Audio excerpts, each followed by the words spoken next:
The performance assessment that I was given is called the lower extremity functional test, also known as LEFT.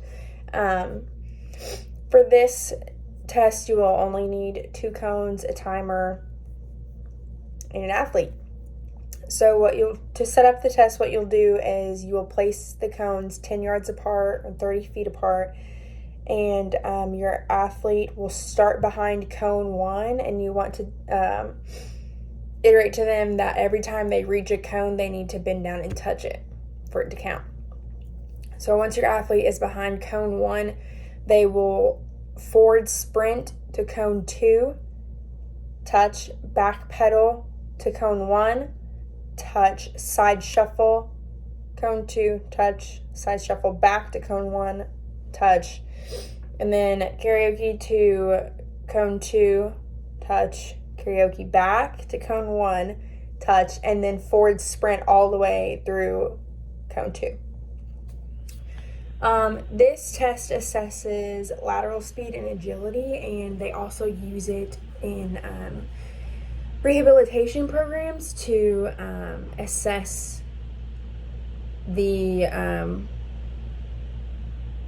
movement for athletes that have been injured, and if they are sport ready to go back into their sport, because this test has different athletic movements that happen throughout sports, and so if the athlete is able to perform these without any trouble, then that lets the tester know that this athlete is ready to move on.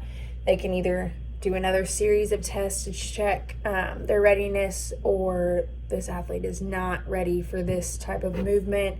We need to go back and assess not where we went wrong, but where we should focus on. Pros and cons of this test. It can be used for rehab athletes or just non-injured athletes. You can perform this test in the beginning of sports seasons, and it not only will let you know how sport ready your athlete is, if your conditioning has paid off, and this test is very inexpensive. Like I said, you only need 2 cones, and I would tape measure if you were in a gym, and an athlete, and a timer. So it's easy to recreate. You could say it and the athlete would be able to do it. Just like in my video, I told her what to do for each thing. Of course, I said it out loud, but that was for video purposes.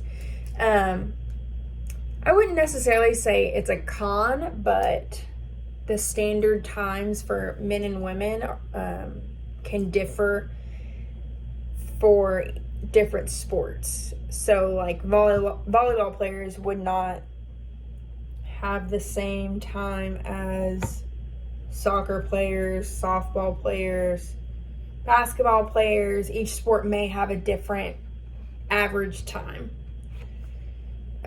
So research, this test is pretty reliable because you get the information that you need out of it.